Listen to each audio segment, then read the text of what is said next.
ਅਸੀਂ ਅੱਜ principals of micro economics part 1 BECC 131 the topic supply and ਇਲਾਸਟਿਸਿਟੀ of supply ਪੂਰਤੀ ਅਤੇ ਪੂਰਤੀ ਦੀ ਲੋਚ ਅਸੀਂ ਸ਼ੁਰੂ ਕਰਾਂਗੇ। ਤਾਂ ਪੂਰਤੀ ਅਤੇ ਪੂਰਤੀ ਦੀ ਲੋਚ ਕਰਨ ਤੋਂ ਪਹਿਲਾਂ ਅਸੀਂ ਡਿਸਕਸ ਕਰਾਂਗੇ ਕਿ ਪੂਰਤੀ ਕੀ ਹੁੰਦੀ ਹੈ, ਇਹਦਾ ਕਨਸੈਪਟ ਕੀ ਹੈ, ਇਹਦੀ ਧਾਰਨਾ ਕੀ ਹੁੰਦੀ ਹੈ। ਪੂਰਤੀ ਜਿਹੜੀ ਹੈ ਉਹ ਡਿਮਾਂਡ ਤੋਂ, ਮੰਗ ਤੋਂ ਉਲਟ ਹੈ।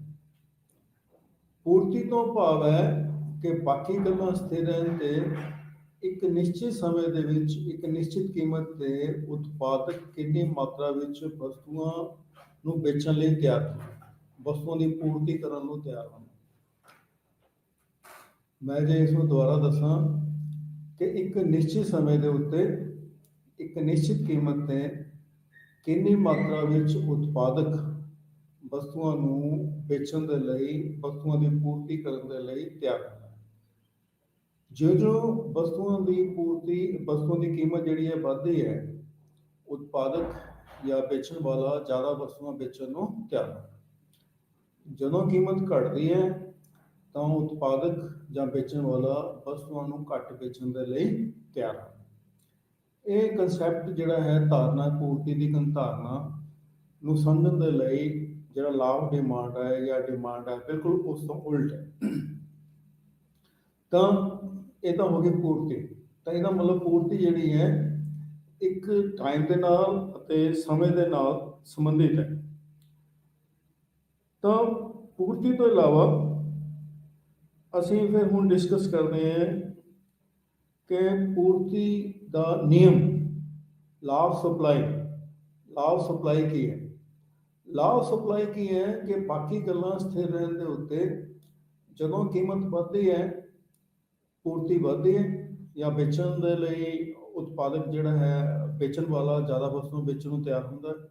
ਜਦੋਂ ਕੀਮਤ ਘਟਦੀ ਹੈ ਤਾਂ ਸਪਲਾਈ ਜਿਹੜੀ ਹੈ, ਜਿਹੜੀ ਪੂਰਤੀ ਹੈ, ਉਹ ਕੀ ਹੈ? ਘਟਦੀ। This is non as the law of supply. ਆ ਇੱਕ ਪੂਰਤੀ ਵਕਰ ਹੈ। ਜਿਉਂ ਵਾਈ ਐਕਸਿਸ ਤੇ ਅਸੀਂ ਪ੍ਰਾਈਸ ਨੂੰ ਲਿਆ ਹੋਇਆ ਹੈ, ਐਕਸ ਐਕਸਿਸ ਤੇ ਅਸੀਂ ਕੁਆਂਟੀਟੀ ਨੂੰ ਲਿਆ ਹੋਇਆ ਹੈ। ਤਾਂ ਜਿਉਂ ਵਸਤੂ ਦੀ ਕੀਮਤ ਜਿਹੜੀ ਹੈ ਵੱਧਦੀ ਜਾਂਦੀ ਹੈ ਤਾਂ ਵਸਤੂਆਂ ਦੀ ਜਿਹੜੀ ਪੂਰਤੀ ਹੈ ਉਹ ਕੀ ਹੈ? ਵੱਧਦੀ ਜਾਂਦੀ ਹੈ। ਜਿਸ ਤਰ੍ਹਾਂ A ਤੋਂ B, B ਤੋਂ C, C ਤੋਂ D, D ਤੋਂ E। ਜਿਉਂ ਕੀਮਤ ਵੱਧਦੀ ਹੈ, ਸਪਲਾਈ ਜਿਹੜੀ ਹੈ ਵੱਧਦੀ। ਸਪਲਾਈ ਤੋਂ ਮਤਲਬ ਹੈ ਕਿ ਜਿਹੜਾ ਉਤਪਾਦਕ ਹੈ ਜਾਂ ਵੇਚਣ ਵਾਲਾ ਜ਼ਿਆਦਾ ਵਸਤੂਆਂ ਵੇਚਣ ਨੂੰ ਤਿਆਰ ਹੁੰਦਾ। ਘੱਟ ਕੀਮਤ ਤੇ ਉਹ ਘੱਟ ਵਸਤੂਆਂ ਵੇਚਣ ਨੂੰ ਤਿਆਰ ਹੁੰਦਾ ਅਤੇ ਵੱਧ ਕੀਮਤ ਤੇ ਉਹ ਜ਼ਿਆਦਾ ਵਸਤੂਆਂ ਵੇਚਣ ਨੂੰ ਤਿਆਰ ਹੁੰਦਾ। ਫਿਰ ਸਾਡੇ ਕੋਲ ਹੈ ਪੂਰਤੀ ਦੇ ਵਿੱਚ ਤਬਦੀਲੀ। ਜਿਸ ਤਰ੍ਹਾਂ ਅਸੀਂ ਡਿਮਾਂਡ ਵਿੱਚ ਤਬਦੀਲੀ ਕੀਤਾ ਸੀ, ਇਸ ਤਰ੍ਹਾਂ ਹੀ ਪੂਰਤੀ ਵਿੱਚ ਤਬਦੀਲੀ। ਤਾਂ ਪੂਰਤੀ ਵਿੱਚ ਤਬਦੀਲੀ ਨੂੰ ਅਸੀਂ ਪੂਰਤੀ ਦੇ ਵਿੱਚ ਵਿਸਤਾਰ ਅਤੇ ਪੂਰਤੀ ਦਾ ਸੰਕੁਚਨ ਜਾਂ ਪੂਰਤੀ ਦਾ ਸੁੰਗੜਨ ਵੀ ਕਹਿ ਸਕਦੇ ਹਾਂ। ਤਾਂ ਪੂਰਤੀ ਦਾ ਵਿਸਤਾਰ ਕੀ ਹੁੰਦਾ ਹੈ? ਜਦੋਂ ਬਾਕੀ ਗੱਲਾਂ ਸਥਿਰ ਰਹਿੰਦੀਆਂ ਅਤੇ ਜੇ ਕੀਮਤ ਵੱਧ ਜਾਵੇ ਤਾਂ ਪੂਰਤੀ ਕੀ ਹੈ? ਵੱਧ ਜਾਂਦੀ ਹੈ। ਜਿਸ ਤਰ੍ਹਾਂ ਕਿ ਚਿੱਤਰ 'ਚ ਦਿਖਾਇਆ ਗਿਆ ਹੈ, ਡਾਇਗਰਾਮ 'ਚ 3.2 'ਚ ਦਿਖਾਇਆ ਗਿਆ ਹੈ ਕਿ ਮੰਨ ਲਓ 3 ਰੁਪਏ ਕੀਮਤ ਤੇ ਉਤਪਾਦਕ ਜਿਹੜਾ ਹੈ 30 ਇਕਾਈਆਂ ਵੇਚਣ ਨੂੰ, 30,000 ਇਕਾਈਆਂ ਵੇਚਣ ਨੂੰ ਤਿਆਰ ਹੈ। ਜੇ ਕੀਮਤ ਜਿਹੜੀ ਹੈ 3 ਰੁਪਏ ਤੋਂ ਵੱਧ ਕੇ 4 ਰੁਪਏ ਹੋ ਜਾਂਦੀ ਹੈ ਤਾਂ ਉਹ 40,000 ਇਕਾਈਆਂ, 40,000 ਮਾਤਰਾ ਵੇਚਣ ਨੂੰ ਤਿਆਰ ਹੋ ਜਾਂਦਾ ਹੈ ਅਤੇ ਉਹ ਸਪਲਾਈ ਕਰਨ ਦੇ ਉੱਤੇ, ਪੂਰਤੀ ਵਕਤ ਤੇ B ਤੋਂ C ਤੱਕ ਪਹੁੰਚ ਜਾਂਦਾ ਹੈ। ਤਾਂ ਮਤਲਬ ਜੇ ਕੀਮਤ 3 ਤੋਂ 4 ਹੋ ਜਾਂਦੀ ਹੈ, 3 ਰੁਪਏ ਤੋਂ 4 ਰੁਪਏ ਪ੍ਰਤੀ ਇਕਾਈ ਹੋ ਜਾਂਦੀ ਹੈ, ਤਾਂ ਉਤਪਾਦਕ ਜਿਹੜਾ ਹੈ 30 ਤੋਂ 40,000 ਮਾਤਰਾ, ਵਸਤੂ ਦੀ ਮਾਤਰਾ ਵੇਚਣ ਨੂੰ ਤਿਆਰ ਹੋ ਜਾਂਦਾ ਹੈ। ਇਸ ਨੂੰ ਕਹਿੰਦੇ ਹਾਂ ਅਸੀਂ ਪੂਰਤੀ ਦਾ ਵਿਸਤਾਰ। ਦੂਸਰਾ ਹੈ ਪੂਰਤੀ ਦਾ ਸੁੰਗੜਨ ਜਾਂ ਪੂਰਤੀ ਦਾ ਸੰਕੁਚਨ। ਪੂਰਤੀ ਦਾ, ਜੇ ਕੀਮਤ ਜਿਹੜੀ ਹੈ 3 ਰੁਪਏ ਤੋਂ ਘਟ ਕੇ 2 ਰੁਪਏ ਹੋ ਜਾਵੇ ਤਾਂ ਇਸੇ ਸਪਲਾਈ ਕਰਨ ਤੇ, ਇਸੇ ਪੂਰਤੀ ਵਕਤ ਤੇ ਅਸੀਂ B ਤੋਂ A ਤੱਕ ਪਹੁੰਚ ਜਾਂਦੇ, ਨੀਚੇ ਵੱਲ ਨੂੰ ਜਾਂਦੇ ਅਤੇ ਉਤਪਾਦਕ ਜਿਹੜਾ ਹੈ ਉਹ 30,000 ਮਾਤਰਾ ਤੋਂ ਘਟਾ ਕੇ ਪੂਰਤੀ ਨੂੰ ਉਹ 20,000 ਮਾਤਰਾ ਤੱਕ ਕਰ ਦਿੰਦਾ। ਕਹਿਣ ਦਾ ਮਤਲਬ ਜੇ ਕੀਮਤ ਵੱਧ ਜਾਵੇ ਤਾਂ ਉਤਪਾਦਕ ਜਿਹੜਾ ਹੈ ਜਾਂ ਵੇਚਣ ਵਾਲਾ B ਤੋਂ C ਪਹੁੰਚ ਜਾਂਦਾ। ਜੇ ਕੀਮਤ ਘਟ ਜਾਵੇ ਤਾਂ B ਤੋਂ A। ਤਾਂ ਪੂਰਤੀ ਦਾ ਵਿਸਤਾਰ ਅਤੇ ਪੂਰਤੀ ਦਾ ਸੁੰਗੜਨ ਇੱਕੋ ਹੀ ਪੂਰਤੀ ਵਕਰ ਤੇ ਹੁੰਦਾ ਹੈ। ਪੂਰਤੀ ਦੇ ਵਿੱਚ ਪੂਰਤੀ ਵਕਰ ਦੇ ਵਿੱਚ ਕੋਈ ਤਬਦੀਲੀ ਨਹੀਂ ਹੁੰਦੀ। ਤਾਂ ਇਸ ਨੂੰ ਅਸੀਂ ਕਹਿੰਦੇ ਹਾਂ ਪੂਰਤੀ ਦਾ ਵਿਸਤਾਰ ਅਤੇ ਪੂਰਤੀ ਦਾ ਸੁੰਗੜਨ। ਦੂਸਰਾ ਹੈ ਪੂਰਤੀ ਵਿੱਚ ਵਾਧਾ ਅਤੇ ਪੂਰਤੀ ਵਿੱਚ ਘਾਟਾ, increase in supply and decrease in supply. ਮੰਨ ਲਓ ਸ਼ੁਰੂ ਦੇ ਵਿੱਚ ਜਿਹੜੀ ਸਪਲਾਈ ਕਰਵ ਹੈ ਉਹ ਹੈ SS, ਜਿਹੜੀ ਸੈਂਟਰਲ ਲਾਈਨ ਕਰਵ ਹੈ, ਵਿਚਕਾਰਲੀ ਜਿਹੜੀ ਕਰਵ ਹੈ।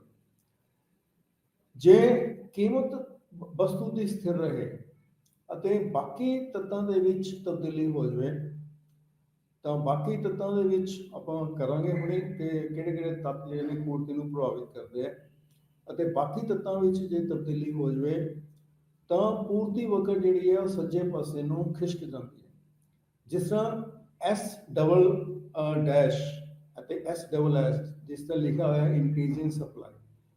ਤਾਂ ਪੂਰਤੀ ਵਕਰ ਜਦੋਂ ਪੂਰਤੀ ਦੇ ਵਿੱਚ ਵਾਧਾ ਹੋਏਗਾ ਕੀਮਤ ਤੋਂ ਇਲਾਵਾ ਕਿਸੇ ਹੋਰ ਤੱਤ ਦੇ ਕਾਰਨ, ਤਾਂ ਪੂਰਤੀ ਵਕਰ ਜਿਹੜੀ ਹੈ ਸੱਜੇ ਪਾਸੇ ਵੱਲ ਨੂੰ ਨੀਚੇ ਵੱਲ ਨੂੰ ਸ਼ਿਫਟ ਹੋ ਜਾਏਗੀ, ਸੱਜੇ ਪਾਸੇ ਨੂੰ ਨੀਚੇ ਵੱਲ ਨੂੰ ਚਲੀ ਜਾਏਗੀ। ਇਸ ਨੂੰ ਕਹਿੰਦੇ ਹਾਂ ਕਿ ਪੂਰਤੀ ਦਾ ਵਿੱਚ ਵਾਧਾ, ਇਨਕਰੀਜ਼ਿੰਗ ਸਪਲਾਈ।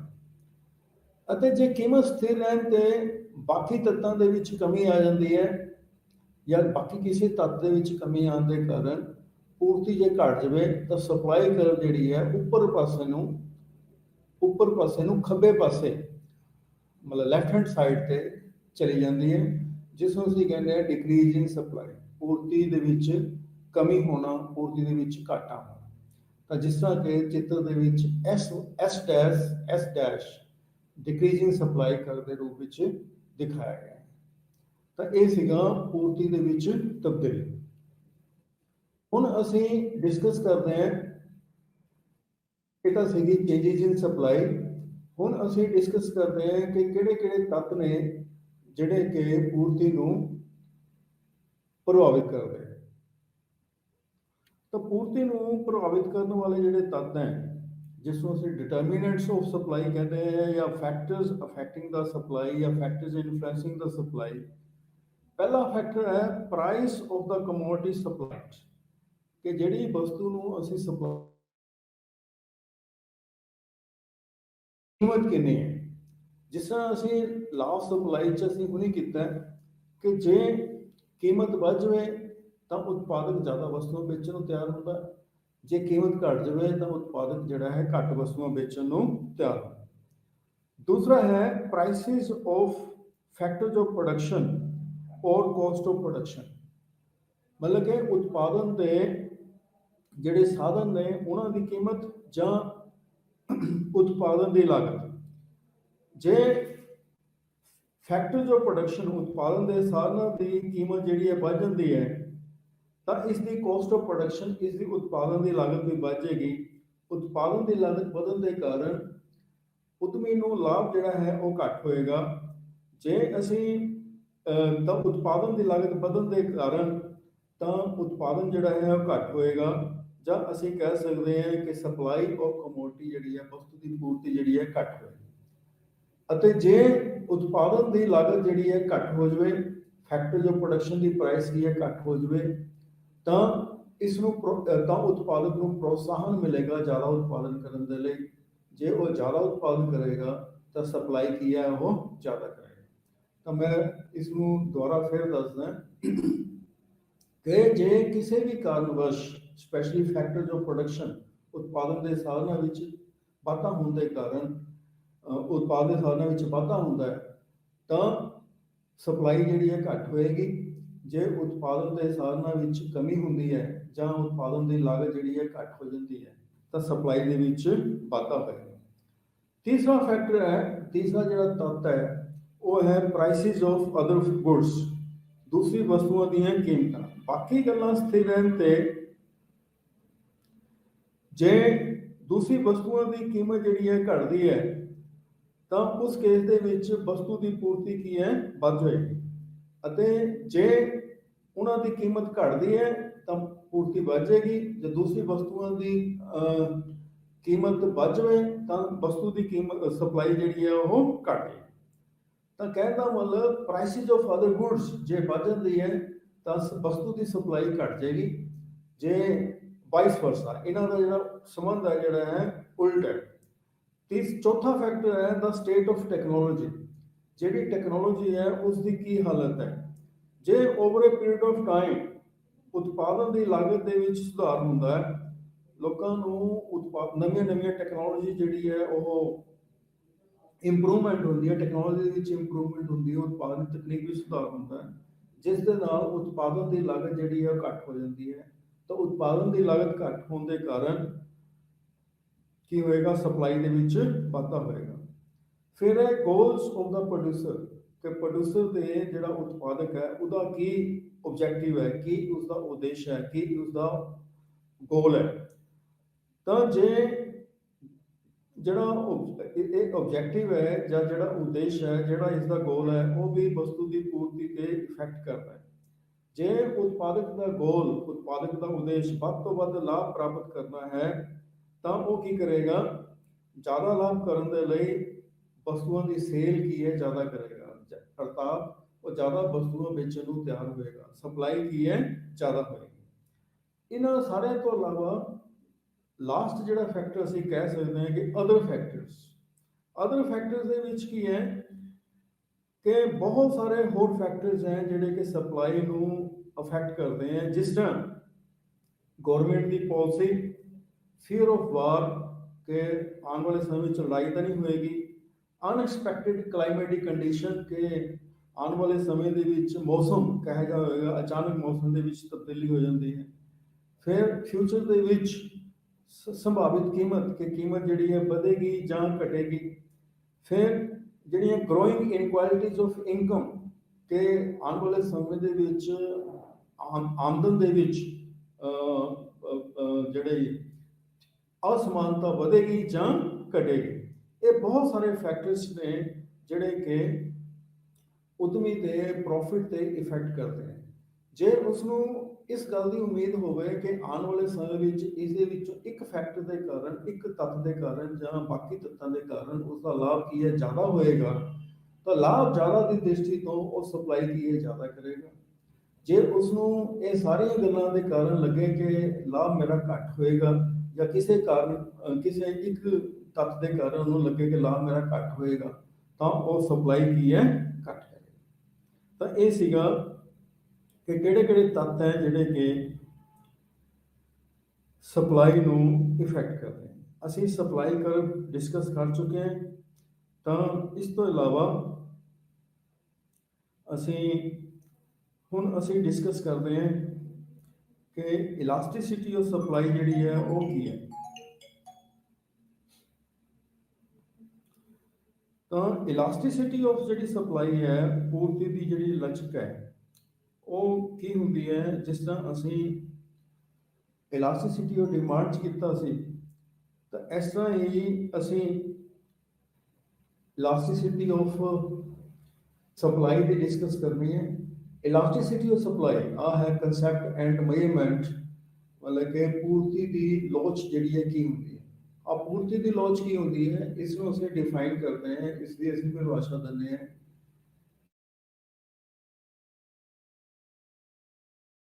ਤਬਦੀਲੀ ਜਾਂ ਵਸਤੂ ਦੀ ਪੂਰਤੀ ਵਿੱਚ ਪ੍ਰਤੀਸ਼ਤ ਤਬਦੀਲੀ ਨੂੰ ਜੇ ਅਸੀਂ ਵਸਤੂ ਦੀ ਕੀਮਤ ਵਿੱਚ ਪ੍ਰਤੀਸ਼ਤ ਤਬਦੀਲੀ ਦੇ ਨਾਲ ਡਿਵਾਈਡ ਕਰ ਦਈਏ ਤਾਂ ਅਸੀਂ ਇਸ ਨੂੰ ਕਹਿੰਦੇ ਹਾਂ ਪੂਰਤੀ ਦੀ ਲੋਚ।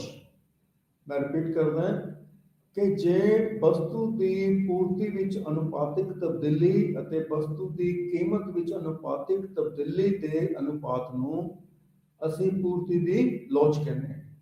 ਜਿਸ ਤਰ੍ਹਾਂ ਕਿ ਇਸ ਦੇ ਵਿੱਚ ਦਿਖਾਇਆ ਗਿਆ ਡੈਲਟਾ QS। ਡੈਲਟਾ QS ਕੀ ਹੈ, ਪੂਰਤੀ ਵਿੱਚ ਤਬਦੀਲੀ। QS ਕੀ ਹੈ, ਸ਼ੁਰੂ ਵਿੱਚ ਜਿਹੜੀ ਪੂਰਤੀ ਹੁੰਦੀ ਹੈ, ਇਹ 100 ਨਾਲ ਅਸੀਂ ਮਲਟੀਪਲਾਈ ਕਰਦੇ ਹਾਂ ਇਸ ਨੂੰ ਪਰਸੈਂਟੇਜ ਲੈਣ ਦੇ ਲਈ, ਤਾਂ divided by change in price, ਕੀਮਤ ਵਿੱਚ ਤਬਦੀਲੀ, ਡਿਵਾਈਡਡ ਬਾਏ P ਕੀ ਹੈ, ਸ਼ੁਰੂ ਵਿੱਚ ਕੀਮਤ, ਇਸ ਨੂੰ ਮਲਟੀਪਲਾਈ ਕਰਦੇ ਹਾਂ ਅਸੀਂ 100 ਦੇ ਨਾਲ। ਅਸੀਂ ਇਹ 100 ਨਾਲ ਮਲਟੀਪਲਾਈ ਕਰਨ ਦਾ ਮਤਲਬ ਹੈ ਪ੍ਰਤੀਸ਼ਤ ਕੀਮਤ ਵਿੱਚ ਤਬਦੀਲੀ ਲੈਣੀ। ਜੇ ਅਸੀਂ ਇਸ ਨੂੰ ਜਿਹੜੀ ਮਲਟੀਪਲਾਈ ਕਰਦੇ ਹਾਂ ਤਾਂ delta QS upon delta P into P upon QS, इसका मतलब की है कि शुरू में पूर्ति ਵਿੱਚ ਤਬਦੀਲੀ ਨੂੰ ਜੇ ਅਸੀਂ ਕੀਮਤ ਵਿੱਚ ਤਬਦੀਲੀ ਦੇ ਨਾਲ ਡਿਵਾਈਡ ਕਰ ਦਈਏ, ਫਿਰ ਇਸ ਨੂੰ ਮਲਟੀਪਲਾਈ ਕਰ ਦਈਏ ਕਿ ਸ਼ੁਰੂ ਵਿੱਚ ਜਿਹੜੀ ਕੀਮਤ ਹੁੰਦੀ ਹੈ ਅਤੇ ਉਸ ਕੀਮਤ ਤੇ ਜਿਹੜੀ ਵਸਤੂ ਦੀ ਅਸੀਂ ਪੂਰਤੀ ਕਰਨ ਨੂੰ ਤਿਆਰ ਹੁੰਦੇ ਹਾਂ ਉਸ ਨਾਲ ਡਿਵਾਈਡ ਕਰ ਦਈਏ, ਤਾਂ ਇਹ ਇੱਕ ਫਾਰਮੂਲਾ ਹੈ ਪੂਰਤੀ ਨੂੰ ਮਾਪਣ ਦਾ, ਜਾਂ ਇਸ ਨੂੰ ਅਸੀਂ ਪੂਰਤੀ ਕਹਿ ਦਿੰਦੇ ਹਾਂ। ਤਾਂ ਹੁਣ ਇਸ ਦੀ ਜਿਹੜੀ ਸਪਲਾਈ ਕਰਵਸ ਹੈ ਵਿਦ ਇਲਾਸਟਿਸਿਟੀ ਆਫ ਡਿਮਾਂਡ, ਇਸ ਨੂੰ ਅਸੀਂ 5 ਤਰ੍ਹਾਂ ਦੀ ਸਪਲਾਈ ਹੁੰਦੀ ਹੈ। 5 ਤਰ੍ਹਾਂ ਦੀ ਸਪਲਾਈ ਜਿਹੜੀ ਹੈ ਉਹ ਕਿਸ ਤਰ੍ਹਾਂ ਹੋ ਸਕਦੀ ਹੈ, ਆਹ ਕੀਤੀ ਹੈ। ਤਾਂ ਫਸਟ ਡਾਇਗਰਾਮ ਹੈ ਉਹ ਹੈ ਪਰਫੈਕਟਲੀ ਇਨਇਲਾਸਟਿਕ ਸਪਲਾਈ, ਪੂਰਨ ਤੌਰ ਤੇ ਬੇਲੋਚਦਾਰ ਪੂਰਤੀ।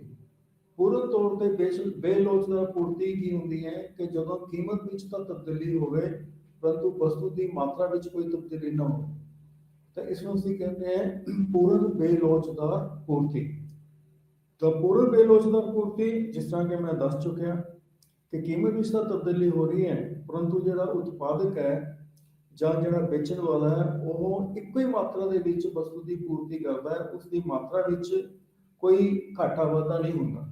मतलब कीमत चाहे घटे चाहे बढ़े उसने सेम अमाउंट ऑफ या सेम मात्रा ਦੇ ਵਿੱਚ ਉਹ ਵਸਤੂ ਦੀ ਪੂਰਤੀ ਕਰਦਾ ਹੈ। ਇਸ ਤਰ੍ਹਾਂ ਦੀ ਹਾਲਤ ਦੇ ਵਿੱਚ ਜਿਹੜੀ ਪੂਰਤੀ ਦੀ ਲੋਚ ਹੈ ਉਹ ਸ਼ੂਨਯ ਦੇ ਬਰਾਬਰ, ਜ਼ੀਰੋ ਦੇ ਬਰਾਬਰ ਹੁੰਦੀ ਹੈ। ਦੂਸਰੀ ਜਿਹੜੀ ਡਾਇਗਰਾਮ ਹੈ ਇਹ ਹੈ ਪਰਫੈਕਟਲੀ ਇਲਾਸਟਿਕ ਸਪਲਾਈ। ਤਾਂ ਪਰਫੈਕਟਲੀ ਇਲਾਸਟਿਕ ਸਪਲਾਈ ਕੀ ਹੁੰਦੀ ਹੈ, ਪੂਰਨ ਤੌਰ ਤੇ ਲੋਚਦਾਰ ਪੂਰਤੀ। ਇਸ ਹਾਲਤ ਦੇ ਵਿੱਚ ਕੀਮਤ ਤਾਂ ਲਗਭਗ ਸਥਿਰ ਰਹਿੰਦੀ ਹੈ, ਜਿਸ ਤਰ੍ਹਾਂ ਕਿ ਪੈਰਲਲ ਟੂ ਐਕਸ ਐਕਸਿਸ ਅਸੀਂ ਦਿਖਾ ਰਹੇ ਹਾਂ, ਹੌਰੀਜ਼ੌਂਟਲ ਕਰਵ ਹੈ ਐਸਐਸ ਕਰਵ। ਤਾਂ ਕੀਮਤ ਲਗਭਗ ਸੇਮ ਹੈ। ਸੇਮ ਕੀਮਤ ਤੇ ਉਹ ਵਸਤੂ ਦੀ ਮਾਤਰਾ ਦੇ ਵਿੱਚ ਘਾਟਾ ਵੀ ਕਰ ਸਕਦਾ, ਕਮੀ ਵੀ ਕਰ ਸਕਦਾ ਹੈ, ਪਰੰਤੂ ਕੀਮਤ ਜਿਹੜੀ ਹੈ ਉਹ ਲਗਭਗ ਸੇਮ ਹੈ। ਤਾਂ ਜਦੋਂ ਇਸ ਤਰ੍ਹਾਂ ਦੀ ਹਾਲਤ ਹੋਵੇ ਕਿ ਸਮਾਨ ਕੀਮਤ ਦੇ ਉੱਤੇ ਉਤਪਾਦਕ ਘੱਟ ਜਾਂ ਵੱਧ ਮਾਤਰਾ ਦੇ ਵਿੱਚ ਵਸਤੂ ਦੀ ਪੂਰਤੀ ਕਰ ਸਕਦਾ ਹੋਵੇ ਜਾਂ ਕਰਦਾ ਹੋਵੇ, ਤਾਂ ਇਸ ਨੂੰ ਅਸੀਂ ਕਹਿੰਦੇ ਹਾਂ ਪੂਰਨ ਤੌਰ ਤੇ ਲੋਚਦਾਰ ਪੂਰਤੀ। ਇਸ ਨੂੰ ਅਸੀਂ ਕਹਿੰਦੇ ਹਾਂ ਇਲਾਸਟਿਸਿਟੀ ਸਪਲਾਈ ਪਰਫੈਕਟਲੀ, ਮਤਲਬ ਕਿ ਇਲਾਸਟਿਕ ਜਾਂ ਇਨਫਿਨਿਟੀ ਅਜੇ ਤੱਕ ਅਸੀਂ ਕਹਿ ਦਿੰਦੇ ਹਾਂ ਇਨਫਾਈਨਾਈਟਲੀ ਇਨਫਿਨਿਟੀ। ਤਾਂ ਇਹ ਹੈ ਸਾਡੇ ਕੋਲ ਇਕਾਈ ਦੇ ਬਰਾਬਰ, ਇਕਾਈ ਤੋਂ ਘੱਟ ਜਾਂ ਇਕਾਈ ਤੋਂ ਵੱਧ। ਤਾਂ ਤੀਸਰੀ ਜਿਹੜੀ ਡਾਇਗਰਾਮ ਹੈ ਇਹ ਸ਼ੋ ਕਰਦੀ ਹੈ ਕਿ unitary elastic supply. Unitary elastic supply ਕਦੋਂ ਹੁੰਦੀ ਹੈ, ਜਦੋਂ ਜਿੰਨੇ ਪ੍ਰਤੀਸ਼ਤ ਕੀਮਤ ਵਿੱਚ ਤਬਦੀਲੀ ਹੋਵੇ ਉਨੇ ਪ੍ਰਤੀਸ਼ਤ ਹੀ ਵਸਤੂ ਦੀ ਪੂਰਤੀ ਵਿੱਚ ਤਬਦੀਲੀ। ਜਿਸ ਤਰ੍ਹਾਂ ਕਿ ਡਾਇਗਰਾਮ 'ਚ ਦਿਖਾਇਆ ਗਿਆ ਹੈ ਕਿ ਜਦੋਂ ਕੀਮਤ ਜਿਹੜੀ ਹੈ P ਤੋਂ P1 ਹੁੰਦੀ ਹੈ ਤਾਂ ਵਸਤੂ ਦੀ ਜਿਹੜੀ ਪੂਰਤੀ ਹੈ ਉਹ Q ਤੋਂ Q1 ਤੱਕ ਵੱਧ ਜਾਂਦੀ ਹੈ। ਤਾਂ ਡਾਇਗਰਾਮ ਤੋਂ ਸਪਸ਼ਟ ਹੋ ਰਿਹਾ ਹੈ ਕਿ ਲਗਭਗ ਇਹ ਡਾਇਗਰਾਮ ਜਿਹੜੀ ਹੈ ਐਸਐਸ ਕਰਵ ਜਿਹੜੀ ਹੈ 45 ਡਿਗਰੀ ਦੇ ਕੋਣ ਤੇ ਹੈ। ਇਸ ਦੇ ਵਿੱਚ ਕਲੀਅਰ ਹੈ ਡਾਇਗਰਾਮ ਤੋਂ ਕਿ ਜਿੰਨੇ ਪ੍ਰਤੀਸ਼ਤ ਕੀਮਤ ਵਿੱਚ ਤਬਦੀਲੀ ਹੋ ਰਹੀ ਹੈ ਉਨੇ ਪ੍ਰਤੀਸ਼ਤ ਹੀ ਵਸਤੂ ਦੀ ਮਾਤਰਾ ਦੇ ਵਿੱਚ ਤਬਦੀਲੀ ਹੋ ਰਹੀ ਹੈ। ਤਾਂ ਇਸ ਕਰਕੇ ਇਸ ਹਾਲਤ ਦੇ ਵਿੱਚ ਪੂਰਤੀ ਦੀ ਲੋਚ ਲਗਭਗ ਇਕਾਈ ਦੇ ਬਰਾਬਰ। ਅਤੇ ਚੌਥੀ ਜਿਹੜੀ ਡਾਇਗਰਾਮ ਹੈ, ਚੌਥੀ ਡਾਇਗਰਾਮ ਜਿਹੜੀ ਹੈ ਉਹ ਮੋਰ ਦੈਨ ਯੂਨਿਟਰੀ ਇਲਾਸਟਿਕ, ਮਤਲਬ ਇਕਾਈ ਤੋਂ ਵੱਧ ਜਾਂ ਅਸੀਂ ਵੱਧ ਲੋਚਦਾਰ ਪੂਰਤੀ ਕਹਿ ਸਕਦੇ ਹਾਂ। ਜਦੋਂ ਘੱਟ, ਚੌਥੀ ਜਿਹੜੀ ਡਾਇਗਰਾਮ ਹੈ ਉਹ ਘੱਟ ਹੈ ਕਿਉਂਕਿ ਕੀਮਤ ਵਿੱਚ ਤਬਦੀਲੀ ਜ਼ਿਆਦਾ ਹੋ ਰਹੀ ਹੈ ਪਰੰਤੂ ਪੂਰਤੀ ਵਿੱਚ ਤਬਦੀਲੀ ਕੀ ਹੈ, ਘੱਟ ਹੋ ਰਹੀ ਹੈ। ਕੀਮਤ ਵਿੱਚ ਤਬਦੀਲੀ ਜਿਹੜੀ ਹੈ P ਤੋਂ P1 ਹੋ ਰਹੀ ਹੈ, ਇਹਦੇ ਵਿੱਚ ਜਿਹੜੀ change in percentage change in price है वो कंपैरेटिवली ज़्यादा है, तुलनात्मक ज़्यादा है। ਅਤੇ ਜਿਹੜੀ ਵਸਤੂ ਦੀ ਪੂਰਤੀ ਦੇ ਵਿੱਚ ਵਾਧਾ ਹੋ ਰਿਹਾ ਹੈ ਉਹ ਹੋ ਰਿਹਾ OQ ਤੋਂ ਵੱਧ ਕੇ OQ1। ਡਾਇਗਰਾਮ ਤੋਂ ਸਪਸ਼ਟ ਹੈ ਕਿ ਪੂਰਤੀ ਵਿੱਚ ਤਬਦੀਲੀ ਜਿਹੜੀ ਹੈ ਉਹ ਘੱਟ ਹੋਈ ਹੈ ਪਰ ਕੀਮਤ ਵਿੱਚ ਤਬਦੀਲੀ ਕੀ ਹੈ, ਜ਼ਿਆਦਾ ਹੋ ਰਹੀ ਹੈ। ਜਦੋਂ ਕੀਮਤ ਵਿੱਚ ਪ੍ਰਤੀਸ਼ਤ ਤਬਦੀਲੀ ਜ਼ਿਆਦਾ ਹੋਵੇ ਪਰੰਤੂ ਵਸਤੂ ਦੀ ਪੂਰਤੀ ਵਿੱਚ ਪ੍ਰਤੀਸ਼ਤ ਤਬਦੀਲੀ ਘੱਟ ਹੋਵੇ ਤਾਂ ਪੂਰਤੀ ਲੋਚਦਾਰ ਇਕਾਈ ਤੋਂ ਘੱਟ, ਇਟ ਇਜ਼ ਲੈਸ ਦੈਨ 1। ਅਤੇ ਜਿਹੜੀ ਸਾਡੇ ਕੋਲ ਫਿਫਥ ਡਾਇਗਰਾਮ ਹੈ, ਫਿਫਥ ਡਾਇਗਰਾਮ ਜਿਹੜੀ ਹੈ this is more than elastic, more than unitary elastic. ਤਾਂ ਮੋਰ ਦੈਨ ਯੂਨਿਟੀ ਇਲਾਸਟਿਕ ਦੇ ਵਿੱਚ ਕੀ ਹੁੰਦਾ ਹੈ ਕਿ ਪ੍ਰਤੀਸ਼ਤ ਕੀਮਤ ਵਿੱਚ ਤਬਦੀਲੀ ਘੱਟ ਅਤੇ ਵਸਤੂ ਦੀ ਪੂਰਤੀ ਵਿੱਚ ਪ੍ਰਤੀਸ਼ਤ ਤਬਦੀਲੀ ਕੀ ਹੈ ਜ਼ਿਆਦਾ ਹੁੰਦੀ ਹੈ। ਤਾਂ ਇਸ ਦੇ ਵਿੱਚ ਕੀਮਤ ਵਿੱਚ ਤਬਦੀਲੀ ਤਾਂ P ਤੋਂ P1 ਹੁੰਦੀ ਹੈ, ਪਰੰਤੂ ਵਸਤੂ ਦੀ ਮਾਤਰਾ ਦੇ ਵਿੱਚ ਜਿਹੜੀ ਪ੍ਰਤੀਸ਼ਤ ਤਬਦੀਲੀ ਹੈ ਉਹ ਜਿਹੜੀ ਹੈ ਜ਼ਿਆਦਾ ਹੈ। ਥੋੜਾ ਜਿਹਾ ਨਿਚਲਾ ਪੋਰਸ਼ਨ ਇਸ ਦੇ ਡਾਇਗਰਾਮ ਦੇ ਵਿੱਚ ਨਹੀਂ ਆਇਆ ਹੋਇਆ। ਤਾਂ ਇਸ ਦੇ ਵਿੱਚ ਜਦੋਂ ਕੀਮਤ ਵਿੱਚ ਤਬਦੀਲੀ ਘੱਟ ਪ੍ਰਤੀਸ਼ਤ ਹੋਵੇ ਪਰੰਤੂ ਵਸਤੂ ਦੀ ਵੇਚੀ ਗਈ ਮਾਤਰਾ ਵਿੱਚ ਪ੍ਰਤੀਸ਼ਤ ਤਬਦੀਲੀ ਜ਼ਿਆਦਾ ਹੋਵੇ ਤਾਂ ਪੂਰਤੀ ਦੀ ਲੋਚਦਾਰ ਇਕਾਈ ਤੋਂ ਜ਼ਿਆਦਾ। ਤਾਂ ਦੁਬਾਰਾ ਫਿਰ ਅਸੀਂ ਇਸ ਨੂੰ ਦੱਸਦੇ ਹਾਂ। ਇਹ ਸਪਲਾਈ ਇਲਾਸਟਿਸਿਟੀ ਆਫ ਸਪਲਾਈ ਇਹ ਹੈ ਕਿ ਵਸਤੂ ਦੀ ਪੂਰਤੀ ਵਿੱਚ ਅਨੁਪਾਤਿਕ ਤਬਦੀਲੀ ਡਿਵਾਈਡਡ ਬਾय ਵਸਤੂ ਦੀ ਕੀਮਤ ਵਿੱਚ ਅਨੁਪਾਤਿਕ ਤਬਦੀਲੀ। ਇਹ ਇੱਕ ਫਾਰਮੂਲਾ ਆ ਜਾਂਦਾ ਹੈ। ਫਾਰਮੂਲੇ ਤੋਂ ਬਾਅਦ ਇਹ ਪੂਰਤੀ ਲੋਚਦਾਰ ਜਿਹੜੀ ਹੈ 5 ਤਰ੍ਹਾਂ ਦੀ ਹੁੰਦੀ ਹੈ। ਪੂਰਨ ਤੌਰ ਤੇ ਬੇਲੋਚਦਾਰ ਪੂਰਤੀ, ਆ ਜਿਹੜੀ ਡਾਇਗਰਾਮ 5 ਹੈ। ਦੂਸਰੀ ਡਾਇਗਰਾਮ ਇਸ ਨੂੰ ਅਸੀਂ ਸ਼ੂਨਯ ਦੇ ਬਰਾਬਰ ਵੀ ਮੰਨ ਲੈਂਦੇ ਹਾਂ ਕਿ ਕੀਮਤ ਵਿੱਚ ਤਬਦੀਲੀ ਹੁੰਦੀ ਹੈ ਪਰੰਤੂ ਵਸਤੂ ਦੀ ਪੂਰਤੀ ਵਿੱਚ ਕੋਈ ਤਬਦੀਲੀ ਨਹੀਂ ਹੁੰਦੀ। ਦੂਸਰੀ ਡਾਇਗਰਾਮ ਜਿਹੜੀ ਹੈ ਜਿਸ ਦੇ ਵਿੱਚ ਕੀਮਤ ਜਿਹੜੀ ਹੈ ਲਗਭਗ ਸੇਮ ਹੈ ਅਤੇ ਵਸਤੂ ਦੀ ਵੇਚੀ ਗਈ ਮਾਤਰਾ ਵਿੱਚ ਤਬਦੀਲੀ ਜਿਹੜੀ ਹੈ ਸਮਾਨ ਕੀਮਤ ਤੇ ਘੱਟ ਜਾਂ ਵੱਧ ਹੋ ਸਕਦੀ ਹੈ। ਇਸ ਹਾਲਤ ਦੇ ਵਿੱਚ ਪੂਰਤੀ ਲੋਚਦਾਰ ਅਨੰਤ ਤੱਕ ਹੁੰਦੀ ਹੈ, ਇਨਫਿਨਿਟੀ ਹੁੰਦੀ ਹੈ। ਅਰਥਾਤ ਇੱਕੋ ਹੀ ਕੀਮਤ ਤੇ ਜਿਹੜਾ ਵੇਚਣ ਵਾਲਾ ਹੈ, ਜਿਹੜਾ ਸਪਲਾਇਰ ਹੈ, ਉਹ ਵਸਤੂ ਦੀ ਮਾਤਰਾ ਨੂੰ ਘੱਟ ਜਾਂ ਵੱਧ ਵੇਚ ਸਕਦਾ ਹੈ। ਫਿਰ ਜਿਹੜੀ ਤੀਸਰੀ ਡਾਇਗਰਾਮ ਹੈ ਉਹ ਯੂਨਿਟੀ ਇਲਾਸਟਿਕ ਇਕਾਈ ਦੇ ਬਰਾਬਰ ਪੂਰਤੀ ਲੋਚ ਜਿਸ ਦੇ ਵਿੱਚ ਕੀਮਤ ਵਿੱਚ ਪ੍ਰਤੀਸ਼ਤ ਤਬਦੀਲੀ ਅਤੇ ਵਸਤੂ ਦੀ ਵੇਚੀ ਗਈ ਮਾਤਰਾ ਵਿੱਚ ਪ੍ਰਤੀਸ਼ਤ ਤਬਦੀਲੀ ਇੱਕ ਦੂਜੇ ਦੇ ਬਰਾਬਰ ਹੁੰਦੀ ਹੈ। ਅਤੇ ਚੌਥੀ ਜਿਹੜੀ ਡਾਇਗਰਾਮ ਹੈ ਉਹ ਇਕਾਈ ਤੋਂ ਘੱਟ ਹੈ। ਇਕਾਈ ਤੋਂ ਘੱਟ ਵਾਲੀ ਪੂਰਤੀ ਦੇ ਵਿੱਚ, ਪੂਰਤੀ ਲੋਚ ਦੇ ਵਿੱਚ ਕੀਮਤ ਵਿੱਚ ਪ੍ਰਤੀਸ਼ਤ ਤਬਦੀਲੀ ਜ਼ਿਆਦਾ ਹੁੰਦੀ ਹੈ ਅਤੇ ਵਸਤੂ ਦੀ ਵੇਚੀ ਗਈ ਮਾਤਰਾ ਵਿੱਚ ਪ੍ਰਤੀਸ਼ਤ ਤਬਦੀਲੀ ਕੀ ਹੈ ਘੱਟ ਹੁੰਦੀ ਹੈ। ਜਿਸ ਤਰ੍ਹਾਂ ਕਿ ਡਾਇਗਰਾਮ ਚੌਥੀ ਤੋਂ ਸਪਸ਼ਟ ਹੈ। ਅਤੇ ਜਿਹੜੀ ਨਿਚਲੀ ਡਾਇਗਰਾਮ ਹੈ, 5th ਡਾਇਗਰਾਮ ਹੈ ਮੋਰ ਦੈਨ ਯੂਨਿਟੀ ਇਲਾਸਟਿਕ ਕਿ ਇਕਾਈ ਤੋਂ ਵੱਧ ਪੂਰਤੀ ਦੀ ਲੋਚ ਹੈ ਜਿਸ ਦੇ ਵਿੱਚ ਕੀਮਤ ਵਿੱਚ ਪ੍ਰਤੀਸ਼ਤ ਤਬਦੀਲੀ ਘੱਟ ਹੈ ਪਰੰਤੂ ਵਸਤੂ ਦੀ ਵੇਚੀ ਗਈ ਮਾਤਰਾ ਵਿੱਚ ਪ੍ਰਤੀਸ਼ਤ ਤਬਦੀਲੀ ਕੀ ਹੈ ਜ਼ਿਆਦਾ। ਤਾਂ ਇਹ ਹੋ ਗਿਆ unity, more than unity elastic.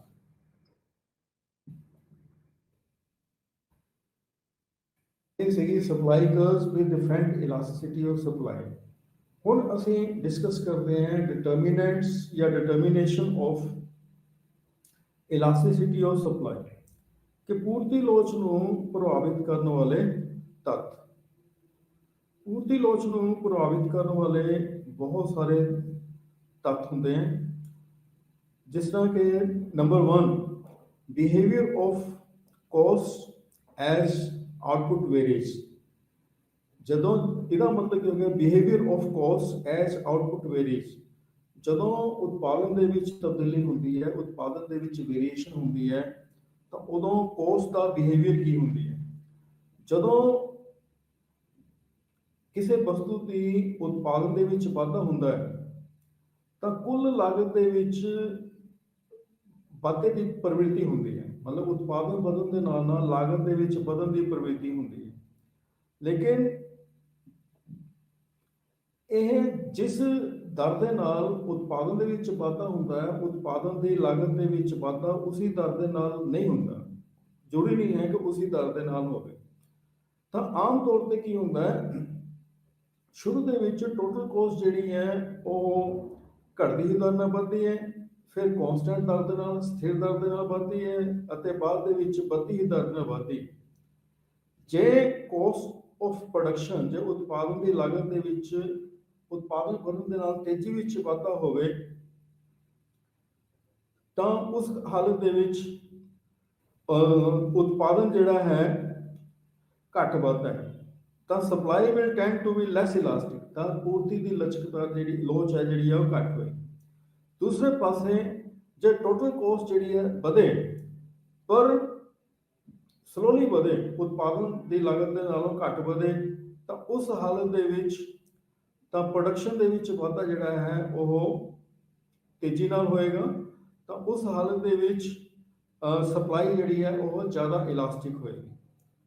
ਤਾਂ ਇਹ ਸੀਗਾ behaviour of cost as output varies, ਕਿ ਜਦੋਂ ਉਤਪਾਦਨ ਵੱਧਦੀ ਹੈ, ਉਤਪਾਦਨ ਵਧਣ ਦੇ ਨਾਲ ਨਾਲ ਲਾਗਤ ਵਿੱਚ ਵਾਧਾ ਕਿਸ ਤਰ੍ਹਾਂ ਹੋਏਗਾ। ਮੈਂ ਇਸ ਨੂੰ ਰਿਪੀਟ ਕਰਦਾ ਹਾਂ ਕਿ ਆਮ ਤੌਰ ਤੇ ਲਾ ਆਫ ਵੇਰੀਏਬਲ ਪ੍ਰੋਪੋਰਸ਼ਨ ਜਿਹੜਾ ਹੈ, ਲਾ ਆਫ ਵੇਰੀਏਬਲ ਪ੍ਰੋਪੋਰਸ਼ਨ ਦੇ ਨਾਲ ਕੋਸਟ ਦਾ ਕੀ ਰਿਲੇਸ਼ਨਸ਼ਿਪ ਹੈ ਉਸ ਨੂੰ ਅਸੀਂ ਡਿਸਕਸ ਕਰ ਰਹੇ ਹਾਂ। ਸ਼ੁਰੂ ਵਿੱਚ ਜਦੋਂ ਅਸੀਂ ਉਤਪਾਦਨ ਵਧਦੇ ਹਾਂ, ਉਤਪਾਦਨ ਦੀ ਲਾਗਤ ਦੇ ਵਿੱਚ ਵਾਧਾ ਘੱਟ ਤੇਜ਼ੀ ਨਾਲ ਹੁੰਦਾ ਹੈ, ਫਿਰ ਕਨਸਟੈਂਟ ਰੇਟ ਦੇ ਨਾਲ ਹੁੰਦਾ ਹੈ, ਸਥਿਰ ਦਰ ਦੇ ਨਾਲ ਹੁੰਦਾ ਹੈ, ਅਤੇ ਬਾਅਦ ਦੇ ਵਿੱਚ ਵਾਧਾ ਜਿਹੜਾ ਹੈ ਤੇਜ਼ੀ ਦੇ ਨਾਲ ਹੁੰਦਾ ਹੈ। ਜੇ ਉਤਪਾਦਨ ਦੀ ਲਾਗਤ ਵਿੱਚ ਵਾਧਾ ਤੇਜ਼ੀ ਨਾਲ ਹੋਵੇ, ਉਤਪਾਦਨ ਵਧਣ ਦੇ ਨਾਲ ਨਾਲ, ਤਾਂ there is less stimulus to expand production in response to price rise। ਤਾਂ ਉਸ ਹਾਲਤ ਦੇ ਵਿੱਚ ਜਿਹੜੀ ਹੈ ਪੂਰਤੀ ਦੀ ਲੋਚਦਾਰ ਕੀ ਹੁੰਦੀ ਹੈ, ਘੱਟ ਹੁੰਦੀ ਹੈ, ਅਤੇ ਦੂਸਰੀ ਹਾਲਤ ਦੇ ਵਿੱਚ ਪੂਰਤੀ ਦੀ ਲੋਚ ਕੀ ਹੈ, ਜ਼ਿਆਦਾ ਹੁੰਦੀ ਹੈ। ਫਿਰ ਨੰਬਰ 2 ਪੁਆਇੰਟ ਜਿਹੜਾ ਹੈ, ਨੇਚਰ ਆਫ ਦਾ ਕਮੋਡਿਟੀ, ਵਸਤੂ ਦੀ ਪ੍ਰਕਿਰਤੀ। ਵਸਤੂ ਦੀ ਪ੍ਰਕਿਰਤੀ ਨੂੰ ਅਸੀਂ ਆਮ ਤੌਰ ਤੇ ਦੋ ਹਿੱਸਿਆਂ ਵਿੱਚ ਵੰਡ ਸਕਦੇ ਹਾਂ, ਇੱਕ ਨਾਸ਼ਵਾਨ ਵਸਤੂਆਂ, ਇੱਕ ਕੀ ਹੈ, ਅਨਾਸ਼ਵਾਨ ਵਸਤੂਆਂ, ਜਿਹਨੂੰ ਅਸੀਂ ਪੈਰੀਸ਼ੇਬਲ ਜਾਂ ਨੋਨ ਪੈਰੀਸ਼ੇਬਲ ਜਾਂ ਪੈਰੀਸ਼ੇਬਲ ਐਂਡ ਡਿਊਰੇਬਲ ਗੁੱਡਸ ਕਹਿੰਦੇ ਹਾਂ। ਜਿਹੜੀਆਂ ਪੈਰੀਸ਼ੇਬਲ ਗੁੱਡਸ ਨੇ, ਜਿਹੜੀਆਂ ਨਾਸ਼ਵਾਨ ਵਸਤੂਆਂ ਨੇ, ਜਿਨ੍ਹਾਂ ਨੂੰ ਅਸੀਂ ਜ਼ਿਆਦਾ ਲੰਮੇ ਸਮੇਂ ਤੱਕ ਸਟੋਰ ਨਹੀਂ ਕਰ ਸਕਦੇ, ਤਾਂ ਇਹਨਾਂ ਦੀ ਜਿਹੜੀ ਸਪਲਾਈ ਹੈ ਉਹ ਪ੍ਰਾਈਸਿਸ ਦੇ ਨਾਲ ਨਾਲ ਅਸੀਂ ਜ਼ਿਆਦਾ ਘਟਾ ਵਧਾ ਨਹੀਂ ਸਕਦੇ। ਜੇ ਪੂਰਤੀ ਕੀਮਤ ਵੱਧ ਜਾਂਦੀ ਹੈ, ਜਿੰਨਾ ਇਹਦਾ ਸਟਾਕ ਹੈ, ਵਸਤੂਆਂ ਦੀ ਪੂਰਤੀ ਦਾ ਜਿੰਨਾ ਸਟਾਕ ਹੈ ਉਨਾ ਹੀ ਰਹਿਣਾ ਹੈ। ਜੇ ਕੀਮਤ ਵੱਧ ਜਾਏਗੀ, ਅਸੀਂ ਸਟਾਕ ਤੱਕ ਹੀ ਇਹਦੀ ਸਪਲਾਈ ਨੂੰ ਕਰ ਸਕਦੇ ਹਾਂ, ਤਾਂ ਸਟਾਕ ਤੱਕ ਇਹਦੀ ਸਪਲਾਈ ਨੂੰ ਘਟਾ ਵਧਾ ਸਕਦੇ ਹਾਂ। ਬਹੁਤ ਜ਼ਿਆਦਾ ਪੂਰਤੀ ਦੇ ਵਿੱਚ ਅਸੀਂ ਤਬਦੀਲੀ ਨਹੀਂ ਕਰ ਸਕਦੇ।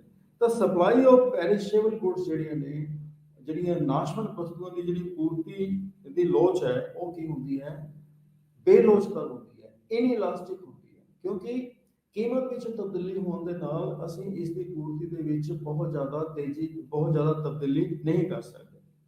ਲੇਕਿਨ ਦੂਸਰੇ ਪਾਸੇ ਜੇ ਵਸਤੂਆਂ ਦੀ ਨੇਚਰ ਜਿਹੜੀ ਹੈ ਡਿਊਰੇਬਲ ਹੋਣ, ਵਸਤੂਆਂ ਜਿਹੜੀਆਂ ਨੇ ਟਿਕਾਊ ਹੋਣ, ਤਾਂ ਉਸ ਹਾਲਤ ਦੇ ਵਿੱਚ ਅਸੀਂ ਵਸਤੂਆਂ ਨੂੰ ਅਸੀਂ ਜਮ੍ਹਾਂ ਕਰ ਸਕਦੇ ਹਾਂ। ਤਾਂ ਇਹਨਾਂ ਦੀ ਪੂਰਤੀ ਜਿਹੜੀ ਹੈ ਸਮੇਂ ਦੇ ਮੁਤਾਬਕ, ਕੀਮਤ ਵਿੱਚ ਤਬਦੀਲੀ ਦੇ ਮੁਤਾਬਕ ਇਹਨਾਂ ਦੀ ਪੂਰਤੀ ਵਿੱਚ ਘਾਟਾ ਵਾਧਾ ਕੀਤਾ ਜਾ ਸਕਦਾ ਹੈ। ਤਾਂ ਇਸ ਕਰਕੇ ਇਹਨਾਂ ਦੀ ਪੂਰਤੀ ਦੀ ਲੋਚ ਜਿਹੜੀ ਹੈ ਜ਼ਿਆਦਾ ਹੁੰਦੀ ਹੈ।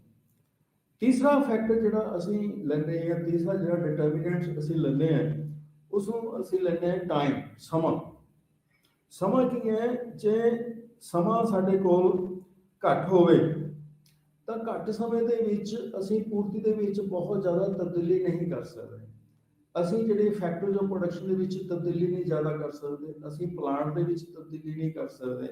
ਕੀਮਤ ਚਾਹੇ ਘੱਟ ਹੋਵੇ ਚਾਹੇ ਕੀਮਤ ਵੱਧ ਹੋਵੇ, ਤਾਂ ਉਸ ਹਾਲਤ ਦੇ ਵਿੱਚ ਜਿਹੜੀ ਪੂਰਤੀ ਦੀ ਲੋਚਦਾਰ ਹੈ ਉਹ ਕੀ ਹੋਏਗੀ, ਇਨਇਲਾਸਟਿਕ ਹੋਏਗੀ ਜਾਂ ਲੈਸ ਇਲਾਸਟਿਕ। ਇਨਇਲਾਸਟਿਕ ਕਹਿਣਾ ਗਲਤ ਹੋਏਗਾ, ਲੈਸ ਇਲਾਸਟਿਕ ਹੋਏਗੀ, ਮਤਲਬ ਪੂਰਤੀ ਦੀ ਲੋਚਦਾਰ ਜਿਹੜੀ ਹੈ ਘੱਟ ਹੋਏਗੀ।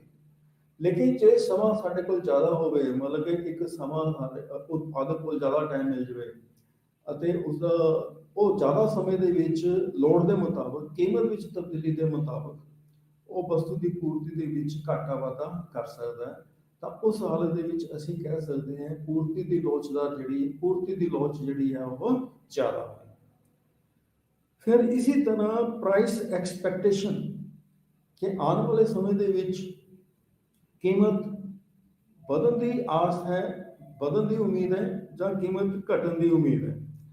ਜੇ ਵਸਤੂਆਂ ਦੀ ਕੀਮਤ ਵਿੱਚ ਵਾਧੇ ਦੀ ਉਮੀਦ ਹੋਵੇ ਤਾਂ ਉਸ ਹਾਲਤ ਦੇ ਵਿੱਚ ਉਤਪਾਦਕ ਜਿਹੜਾ ਹੈ ਉਹ ਕੀ ਕਰੇਗਾ, ਜ਼ਿਆਦਾ ਸਪਲਾਈ ਕਰਨ ਨੂੰ ਤਿਆਰ ਹੋਏਗਾ। ਤਾਂ ਉਸ ਹਾਲਤ ਦੇ ਵਿੱਚ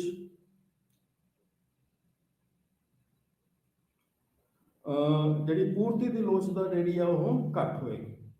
ਅਤੇ ਜੇ ਆਉਣ ਵਾਲੇ ਸਮੇਂ ਦੇ ਵਿੱਚ ਕੀਮਤ ਘਟਣ ਦੀ ਉਮੀਦ ਹੋਵੇ ਤਾਂ ਉਸ ਹਾਲਤ ਦੇ ਵਿੱਚ ਸਪਲਾਈ ਜਿਹੜੀ ਹੈ ਜ਼ਿਆਦਾ ਲੋਚਦਾਰ ਹੋਏਗੀ। ਮੈਂ ਰਿਪੀਟ ਕਰਦਾ, ਜੇ ਆਉਣ ਵਾਲੇ ਸਮੇਂ ਵਿੱਚ ਕੀਮਤ ਵਧਣ ਦੀ ਉਮੀਦ ਹੋਵੇ ਤਾਂ ਉਸ ਹਾਲਤ ਦੇ ਵਿੱਚ ਸਪਲਾਈ ਜਿਹੜੀ ਹੈ ਉਹ ਲੈਸ ਇਲਾਸਟਿਕ ਹੋਏਗੀ।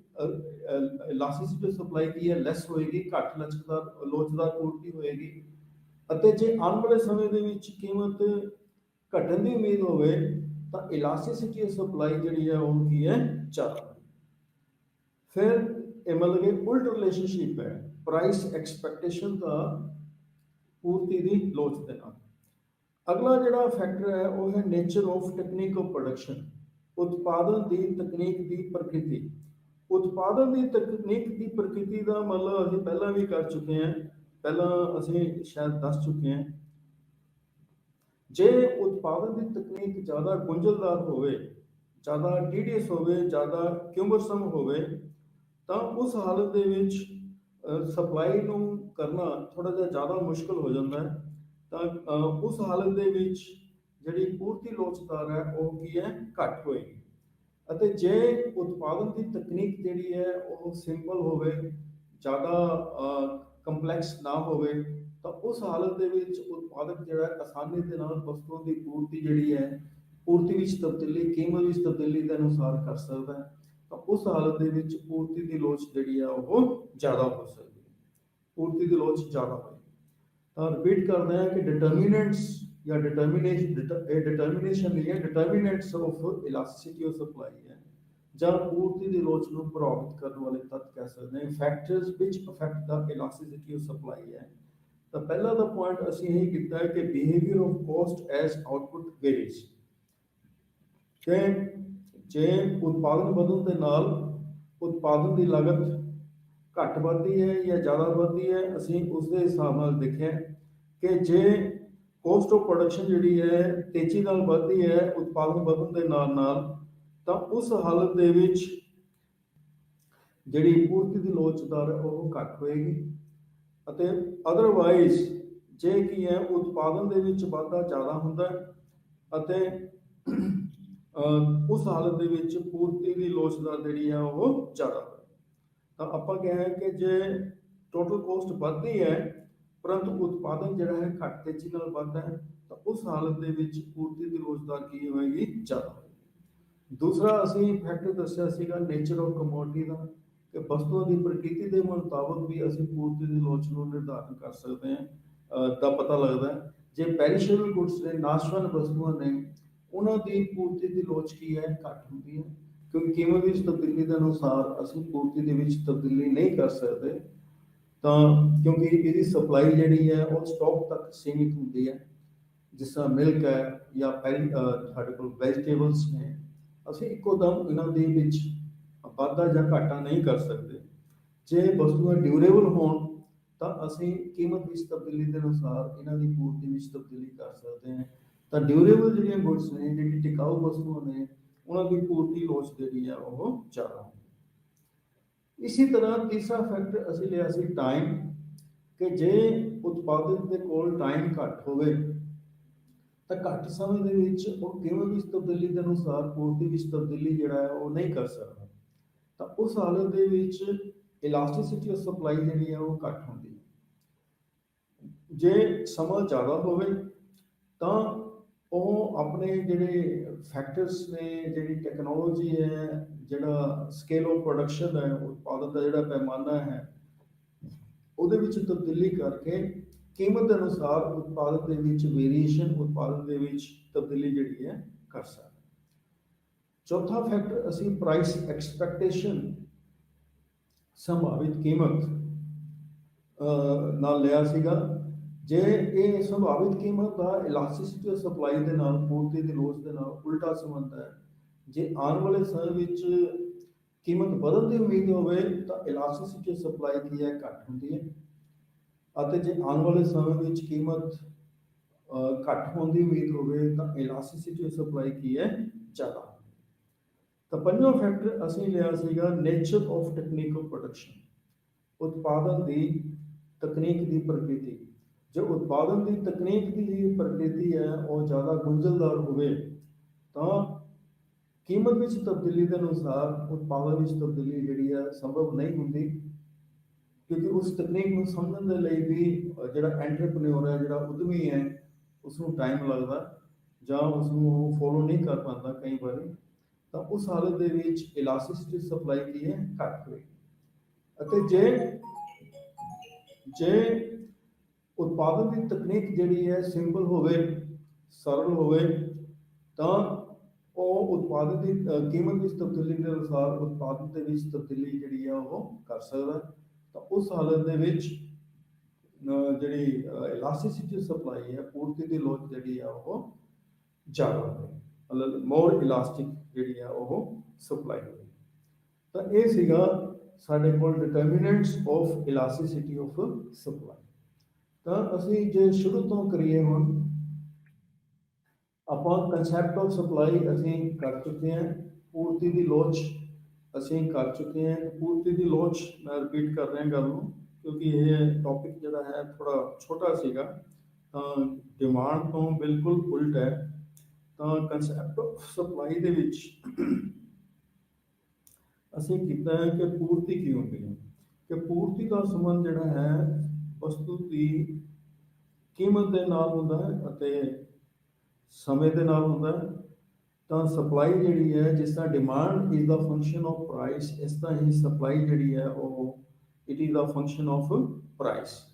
ਕਿ ਕੀਮਤ ਵਿੱਚ ਤਬਦੀਲੀ, ਬਾਕੀ ਗੱਲਾਂ ਸਥਿਰ ਰਹਿਣ ਦੇ ਉੱਤੇ ਕੀਮਤ ਵਿੱਚ ਤਬਦੀਲੀ ਹੋਣ ਦੇ ਨਾਲ ਇੱਕ ਨਿਸ਼ਚਿਤ ਕੀਮਤ ਤੇ ਅਤੇ ਨਿਸ਼ਚਿਤ ਸਮੇਂ ਦੇ ਉੱਤੇ ਜਿੰਨੀ ਮਾਤਰਾ ਵਿੱਚ ਉਤਪਾਦਕ ਜਾਂ ਵੇਚਣ ਵਾਲਾ ਵਸਤੂ ਦੀ ਸਪਲਾਈ ਕਰਨ ਨੂੰ ਤਿਆਰ ਹੁੰਦਾ ਹੈ, ਉਸਨੂੰ ਅਸੀਂ ਕਹਿੰਦੇ ਹਾਂ ਪੂਰਤੀ।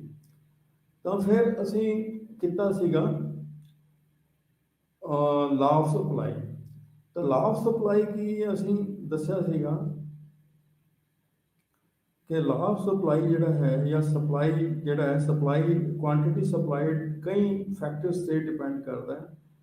ਕਿਹੜੇ ਕਿਹੜੇ ਫੈਕਟਰਸ ਨੇ ਅਸੀਂ ਕੀਤਾ ਸੀਗਾ ਕਿ prices of the factors of production या cost of production, prices of other goods, state of technology, goal of the producer, other factors ਜਿਨ੍ਹਾਂ ਨੂੰ ਰਿਪੀਟ ਕਰ ਲਾਂਗੇ ਆਪਾਂ। ਤਾਂ ਇਹ ਫੈਕਟਰਸ ਜੇ ਕਨਸਟੈਂਟ ਰਹਿੰਦੇ ਨੇ, ਸਾਰੇ ਫੈਕਟਰਸ ਕਨਸਟੈਂਟ ਰਹਿੰਦੇ ਨੇ, ਤਾਂ ਜੇ ਇਹਨਾਂ ਨੂੰ ਅਸੀਂ ਕਨਸਟੈਂਟ ਮੰਨ ਲੈਂਦੇ ਹਾਂ, ਇਹਨਾਂ ਨੂੰ ਸਥਿਰ ਮੰਨ ਲੈਂਦੇ ਹਾਂ, ਤਾਂ ਕੀਮਤ ਵਧਣ ਦੇ ਨਾਲ ਵਸਤੂ ਦੀ ਪੂਰਤੀ ਕੀ ਹੈ, ਵੱਧ ਜਾਂਦੀ ਹੈ। ਕੀਮਤ ਘਟਣ ਦੇ ਨਾਲ ਵਸਤੂ ਦੀ ਪੂਰਤੀ ਕੀ ਹੈ, ਘੱਟ ਜਾਂਦੀ ਹੈ। ਤਾਂ ਇਸ ਨੂੰ ਅਸੀਂ ਕਹਿੰਦੇ ਹਾਂ law of supply.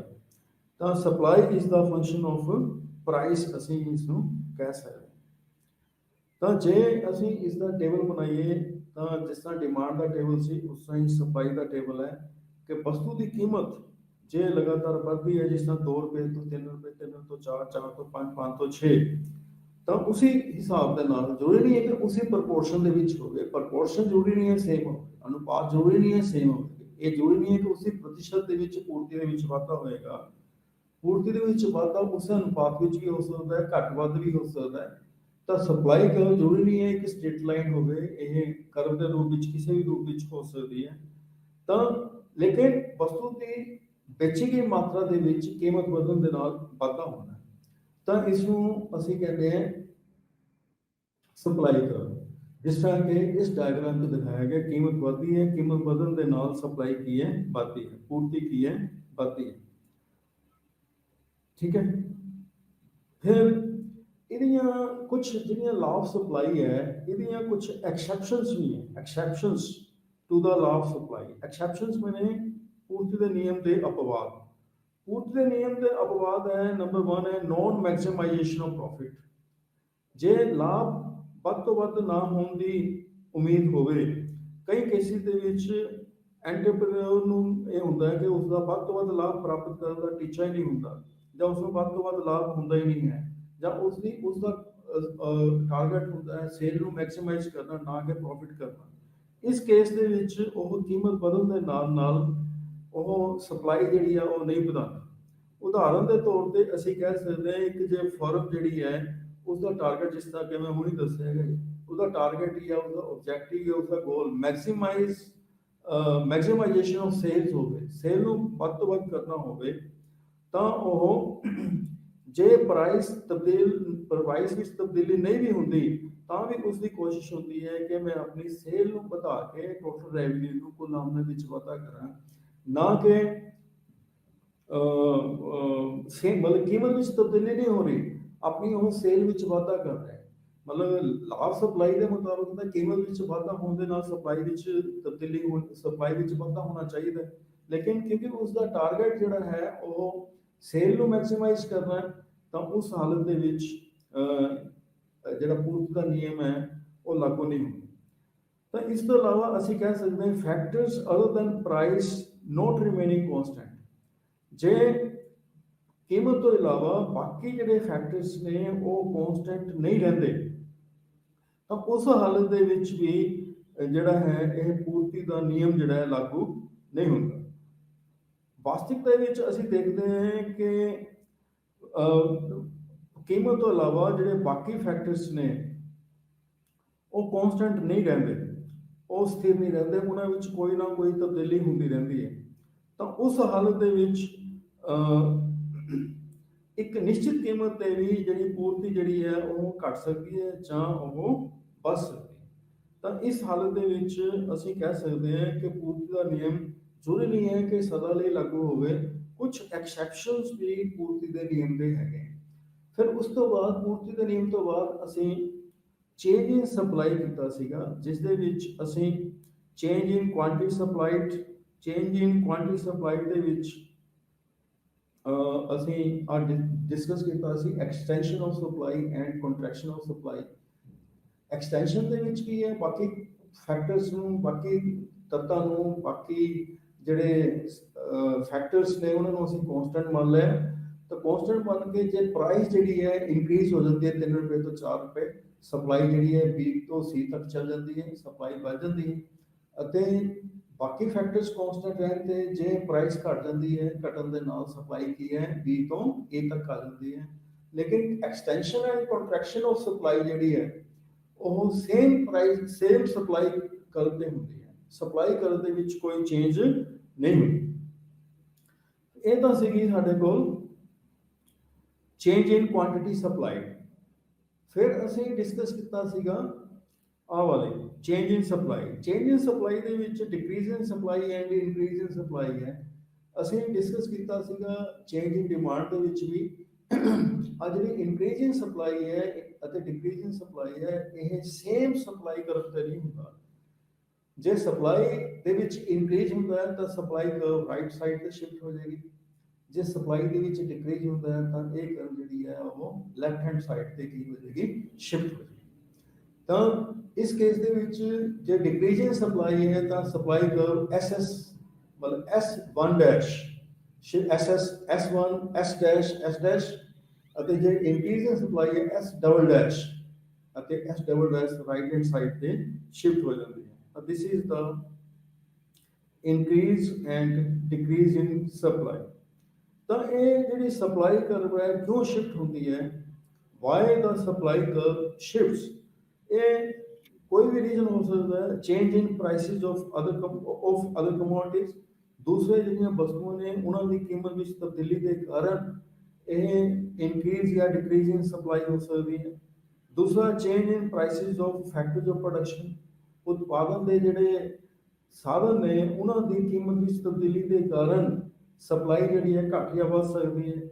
Change in technology, ਉਤਪਾਦਨ ਦੀ ਟੈਕਨੋਲੋਜੀ ਦੇ ਵਿੱਚ ਤਬਦੀਲੀ ਦੇ ਕਾਰਨ ਵੀ ਸਪਲਾਈ ਜਿਹੜੀ ਹੈ ਇਨਕਰੀਜ਼ ਜਾਂ ਡਿਕਰੀਜ਼ ਹੋ ਸਕਦੀ ਹੈ। ਫਿਰ ਚੇਂਜ ਔਰ expectations of change in other factors, ਬਾਕੀ ਜਿਹੜੇ ਤੱਤ ਨੇ ਉਹਨਾਂ ਦੇ ਵਿੱਚ ਸੰਭਾਵਿਤ ਤਬਦੀਲੀ ਜਾਂ ਸੰਭਾਵਨਾ ਦੇ ਕਾਰਨ ਜਾਂ ਉਹਨਾਂ ਵਿੱਚ ਤਬਦੀਲੀ ਦੇ ਕਾਰਨ ਜਾਂ ਬਾਕੀ ਫੈਕਟਰ ਦੇ ਵਿੱਚ ਤਬਦੀਲੀ ਦੇ ਕਾਰਨ ਵੀ ਜਿਹੜੀ ਸਪਲਾਈ ਜਿਹੜੀ ਹੈ ਉਹ ਘੱਟ ਜਾਂ ਵੱਧ ਹੋ ਸਕਦੀ ਹੈ। ਤਾਂ ਇਨਕਰੀਜ਼ ਜਾਂ ਡਿਕਰੀਜ਼ ਇਨ ਸਪਲਾਈ ਇਹਨਾਂ ਫੈਕਟਰਸ ਦੇ ਵਿੱਚੋਂ ਕਿਸੇ ਇੱਕ ਫੈਕਟਰ ਦੇ ਵਿੱਚ ਤਬਦੀਲੀ ਦੇ ਕਾਰਨ ਜਾਂ ਇੱਕ ਤੋਂ ਵੱਧ ਫੈਕਟਰ ਦੇ ਵਿੱਚ ਤਬਦੀਲੀ ਦੇ ਕਾਰਨ ਵੀ ਸਪਲਾਈ ਜਿਹੜੀ ਹੈ ਘੱਟ ਜਾਂ ਵੱਧ ਹੋ ਸਕਦੀ ਹੈ। रिपीट करते हैं, change in prices of other factors of production, change in the prices of factors of production, change in technology मतलब उत्पादन ਦੇ ਵਿੱਚ ਤਬਦੀਲੀ ਦੇ ਕਾਰਨ ਜਾਂ ਦੂਸਰੇ ਫੈਕਟਰ ਦੇ ਵਿੱਚ ਤਬਦੀਲੀ ਦੇ ਕਾਰਨ ਵੀ ਸਪਲਾਈ ਦੇ ਵਿੱਚ ਤਬਦੀਲੀ ਜਿਹੜੀ ਆ ਉਹ ਹੋ ਸਕਦੀ ਹੈ। ਉਸ ਤੋਂ ਬਾਅਦ ਫਿਰ ਅਸੀਂ ਡਿਸਕਸ ਕੀਤਾ ਸੀਗਾ, ਮੈਂ ਰਿਪੀਟ ਕਰ ਰਿਹਾ, the concept and measurement। ਆ concept and measurement of supply ਜਿਹੜੀ ਹੈ ਆਪਾਂ ਦੋ ਵਾਰੀ ਡਿਸਕਸ ਕਰ ਚੁੱਕੇ ਹਾਂ ਕਿ ਇਲਾਸਟਿਸਿਟੀ ਆਫ ਸਪਲਾਈ ਜਿਹੜੀ ਹੈ ਉਹ ਇਲਾਸਟਿਸਿਟੀ ਆਫ ਡਿਮਾਂਡ ਦੀ ਤਰ੍ਹਾਂ ਹੀ ਹੈ, ਸਿਰਫ ਡਿਮਾਂਡ ਦੀ ਜਗ੍ਹਾ ਤੇ ਅਸੀਂ ਲਿਖ ਦਿੰਦੇ ਹਾਂ ਸਪਲਾਈ ਲਿਖ ਦਿੰਦੇ ਹਾਂ। ਤਾਂ ਇਲਾਸਟਿਸਿਟੀ ਆਫ ਡਿਮਾਂਡ ਦੇ ਵਿੱਚ ਡੈਲਟਾ QS ਅਪੋਨ QS ਦੀ ਜਗ੍ਹਾ ਤੇ ਡੈਲਟਾ QD ਅਪੋਨ QD ਲਿਖ ਦਿੰਦੇ ਹਾਂ। ਇਸ 'ਚ ਅਸੀਂ QS, S ਦਾ ਮਤਲਬ ਸਪਲਾਈ, D ਦਾ ਮਤਲਬ ਕੀ ਹੈ demand. This is the elasticity of supply. ਇਸ ਦਾ ਮਤਲਬ ਕੀ ਹੈ कि proportionate change in quantity supplied to the ratio of proportionate change in quantity supplied to the proportionate change in price। मतलब कि वस्तु की पूर्ति ਵਿੱਚ ਅਨੁਪਾਤਿਕ ਤਬਦੀਲੀ ਜਾਂ ਪ੍ਰਤੀਸ਼ਤ ਤਬਦੀਲੀ ਨੂੰ ਜੇ ਅਸੀਂ ਵਸਤੂ ਦੀ ਕੀਮਤ ਵਿੱਚ ਅਨੁਪਾਤਿਕ ਜਾਂ ਪ੍ਰਤੀਸ਼ਤ ਤਬਦੀਲੀ ਦੇ ਨਾਲ ਡਿਵਾਈਡ ਕਰ ਦਈਏ, ਤਕਸੀਮ ਕਰ ਦਈਏ, ਤਾਂ ਅਸੀਂ ਸਾਨੂੰ ਇਲਾਸਟਿਸਿਟੀ ਸਪਲਾਈ ਦਾ ਪਤਾ ਲੱਗ ਜਾਂਦਾ, ਪੂਰਤੀ ਦੀ ਲੋਚ ਦਾ ਪਤਾ ਲੱਗ ਜਾਂਦਾ। ਇਹ ਪੂਰਤੀ ਦੀ ਲੋਚ ਤੋਂ ਅਸੀਂ ਕੀ ਦੇਖਣਾ ਚਾਹੁੰਦੇ ਹਾਂ? ਇਹੀ ਦੇਖਣਾ ਚਾਹੁੰਦੇ ਹਾਂ ਕਿ ਪੂਰਤੀ ਦੀ ਲੋਚ ਬੇਲੋਚਦਾਰ ਹੈ, ਇਨਇਲਾਸਟਿਕ ਹੈ, ਜਾਂ ਪਰਫੈਕਟਲੀ ਇਲਾਸਟਿਕ ਹੈ, ਜਾਂ ਇਕਾਈ ਦੇ ਬਰਾਬਰ ਹੈ, ਜਾਂ ਇਕਾਈ ਤੋਂ ਘੱਟ ਹੈ, ਜਾਂ ਇਕਾਈ ਤੋਂ ਵੱਧ ਹੈ।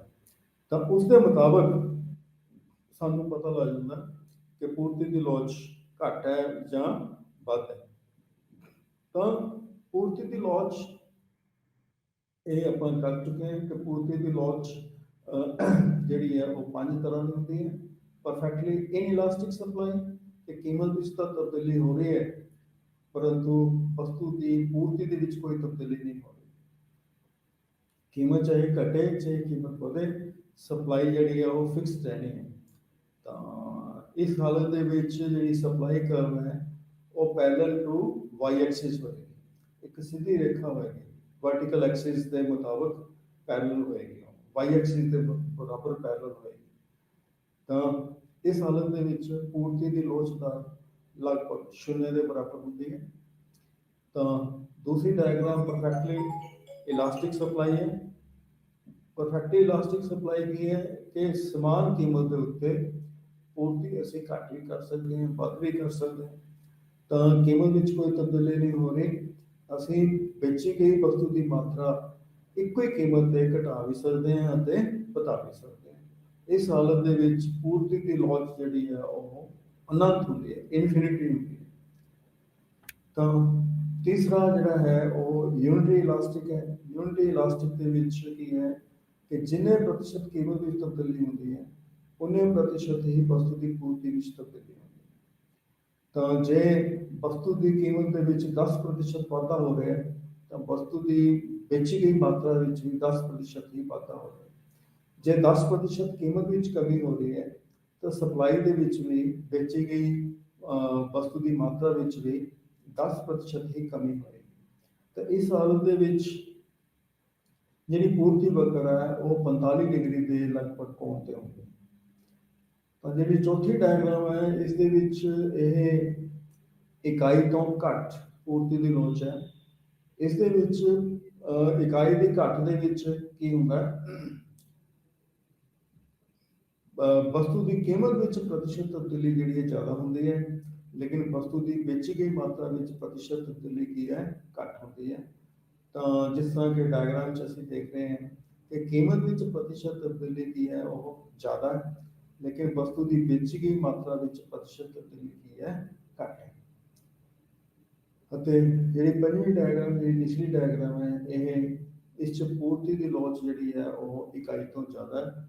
ਇਸ 'ਚ ਵਸਤੂ ਦੀ ਕੀਮਤ ਵਿੱਚ ਪ੍ਰਤੀਸ਼ਤ ਤਬਦੀਲੀ ਘੱਟ ਹੈ, ਲੇਕਿਨ ਵਸਤੂ ਦੀ ਵੇਚੀ ਗਈ ਮਾਤਰਾ ਵਿੱਚ ਪ੍ਰਤੀਸ਼ਤ ਤਬਦੀਲੀ ਕੀ ਹੈ, ਵੇਚੀ ਗਈ ਮਾਤਰਾ ਵਿੱਚ ਪ੍ਰਤੀਸ਼ਤ ਤਬਦੀਲੀ ਕੀ ਹੈ ਜ਼ਿਆਦਾ ਹੈ। ਅਤੇ ਪੂਰਤੀ ਦੀ ਲੋਚ ਜਿਹੜੀ ਹੈ ਉਹ ਇਕਾਈ ਤੋਂ ਜ਼ਿਆਦਾ।